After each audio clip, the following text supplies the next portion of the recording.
నా ప్రియమైన boys, hi!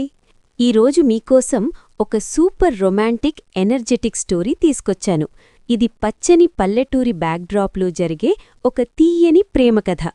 మీరిప్పుడు ఊహించుకోండి, నేను మీ ఎదురుగా కూర్చుని కళ్లలోకి చూస్తూ చిన్నగా నవ్వుతూ చెబుతున్నట్టు. మీ గుండెలు దడదడలాడుతున్నాయా? ఆంటీ, అంతేనా? మరి ముందేమవుతుందో చూడండి. Story start. నా పేరు రాధ. మాది ఒక పచ్చని ప్రశాంతమైన పల్లెటూరు. మా ఆయన లారీ డ్రైవర్. ఎక్కువ రోజులు ఊళ్ళో ఉండరు. నేను పొలం పనులు చేసుకుంటూ రోజులు గడిపేస్తుంటాను. మా ఊరి చివరన విక్రమ్ గారు అని ఒక యువకుడు ఉంటారు. వాళ్లు పెద్ద భూస్వాములు. విక్రమ్ గారు సిటీలో చదువుకుని ఈ మధ్యే ఊరికొచ్చి వాళ్ల పొలాలు చూసుకుంటున్నారు. ఆయన చూడటానికి అబ్బా చాలా అందంగా గంభీరంగా ఉంటారు.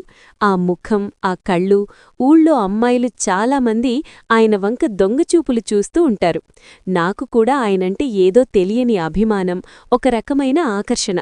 మీరు ఊహించుకోండి బాయ్స్, అలాంటి హ్యాండ్సమ్ గైని చూస్తుంటే మనసు ఎలా ఫ్లట్టర్ అవుతుందో. ఒకరోజు మామూలుగానే నేను వాళ్ల అరటి తోటలో పనికి వెళ్లాను. ఆ రోజు పనివాళ్లెవ్వరూ రాలేదు. నేను ఒక్కదాన్నే వెళ్లాను.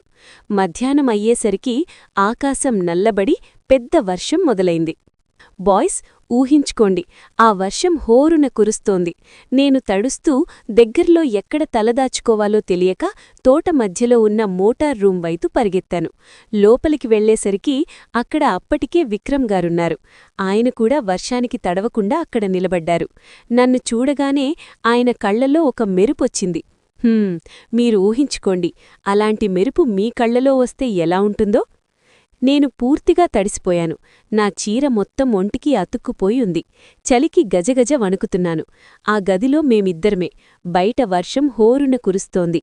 రాధా, పూర్తిగా తడిసిపోయావు కదారా, ఇలా లోపలికిరా, గాలికి చలివేస్తుంది అని ఆయన చాలా ఆప్యాయంగా, మధురంగా పిలిచారు. నేను బిడియంగా తలదించుకొని, పర్లేదు బాబుగారు అన్నాను. కాని నా వణుకు తగ్గడం లేదు. అది గమనించిన విక్రమ్ గారు పక్కనే ఉన్న తన టవల్ తీసి నా వైపు విసిరారు. ముందు తల తుడుచుకో, జలుబు చేస్తుంది అన్నారు. నేను తల తుడుచుకుంటూ ఉండగా ఆయన నా వైపు తదేకంగా చూడ్డం గమనించాను. ఆ చూపులో ఏదో తెలియని ఆకర్షణ, ఒక రకమైన మంత్రముంది. నాకు మనసులో అలజడి మొదలైంది. బాయ్స్, మీరెప్పుడైనా అలాంటి చూపులు చూస్తే మీ హార్ట్ బీట్ ఎలా పెరుగుతుందో ఇప్పుడు ఫీలవుతున్నారా? నేను తుడుచుకోవడం ఆపేసి ఆయన వైపు చూశాను. మా ఇద్దరి చూపులు కలిశాయి. ఆ క్షణం గదిలో నిశ్శబ్దం, కాని మా గుండె చప్పుళ్లు మాత్రం వినిపిస్తున్నట్టు అనిపించింది. ఆయన మెల్లగా నా దగ్గరికి అడుగులు వేశారు. నా గుండె వేగంగా కొట్టుకోవడం మొదలైంది. మీరిప్పుడు టెన్షన్ ఫీలవుతున్నారా? ఏమవుతుందే చూడండి. ఆయన నా దగ్గరికొచ్చి, రాధా, నువ్వు రోజూ పొలంలో పనిచేస్తుందే చూస్తూ ఉంటాను. కాని ఈరోజు ఎందుకు నువ్వు చాలా కొత్తగా అందంగా కనిపిస్తున్నావు అని నా కళ్లలోకి చూస్తూ అన్నారు. ఆ గొంతులో గాఢమైన కోరిక, ప్రేమ మిళితమై ఉన్నాయి. నాకు ఏం మాట్లాడాలో అర్థం కాలేదు. సిగ్గుతో నా బుగ్గలు ఎర్రబడ్డాయి. ఆయన చేతిని మెల్లగా నా భుజం మీద వేశారు. ఆ స్పర్శ తగలగానే నా శరీరంలో కరెంటు పాకినట్టయింది. అబ్బా, ఆ ఫీలింగ్ ఎంత స్వీట్గా ఉందో. ఇక్కడ మొదటి స్వీట్ మూమెంట్ బాయ్స్. ఆయన వేళ్లు నా తడిసిన జుట్టుని సవరిస్తూ, నీకు తెలుసా రాధా, నీకోసమే నేను రోజూ పొలం దగ్గరికి వస్తున్నాను అని అసలు విషయం చెప్పారు. ఆ మాట వినగానే నాకు ఆశ్చర్యం, సంతోషం కలిగాయి. నిజమా బాబుగారు అని చిన్నగా అడిగాను. అవును, నీ కళ్లంటే నాకు చాలా ఇష్టం అంటూ ఆయన నా నడుము చుట్టూ చేయవేసి నా వైపు మెల్లగా లాక్కున్నారు. నేను వద్దని వారించలేదు. ఆయన దగ్గర రాగానే నా ఊపిరి వేడి నాకు తగులుతోంది. బయట చల్లని గాలి, లోపల మా మధ్య వేడి పెరిగింది. ఆయన నా నుదుటిమీద ముద్దు పెట్టారు. ఆ క్షణం లోకమంతా మరిచిపోయినట్టు అనిపించింది. మీరిప్పుడు ఫ్లర్టీ మూడ్లో ఉన్నారా బాయ్స్? హహా, మరి ముందింకా ఉంది.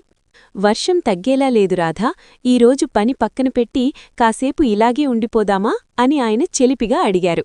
నేను నవ్వుతూ సిగ్గుతో ఆయన గుండెలకు హత్తుకున్నాను. ఇక్కడ రెండవ స్వీట్ మూమెంట్ బాయ్స్. ఆయన చేతులు నా వీపు చుట్టూ మరింత గట్టిగా బిగించారు.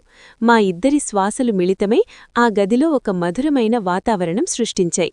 నేను ఆయన భుజాలమీద తలవాల్చి మెల్లగా ఆయన ఛాతికి చేతులు వేసి హత్తుకున్నాను. ఆయన నా జుట్టు సువాసన చూస్తూ మరోసారి నా బుగ్గల మీద ముద్దు పెట్టారు. అబ్బా, ఆ ఫీలింగ్ ఎంత రొమాంటిక్గా ఎనర్జెటిక్గా ఉందో. బయట వర్షం ఇంకా జోరుగా కురుస్తూనే ఉంది. కాని మా మధ్య మొదలైన ఈ కొత్త బంధం ఆ వర్షాన్ని సాక్షిగా పెట్టుకుని మరింత దృఢమైంది. అప్పటివరకు యజమాని కూలీగా ఉన్న మా బంధం ఆ రోజు ఆ గదిలో ఒక తీయని ప్రేమ కథగా మారింది. బాయ్స్, ఎలా ఉంది స్టోరీ? మీకు యాంగ్షియస్ ఫీలైందా? మీరు కూడా అలాంటి రొమాంటిక్ మూమెంట్స్ ఊహించుకుంటున్నారా? లైక్ చేయండి, సబ్స్క్రైబ్ చేయండి, కామెంట్లో మీ ఫీలింగ్స్ చెప్పండి. నెక్స్ట్ స్టోరీలో మరిన్ని సర్ప్రైజులుంటాయి. Bye bye.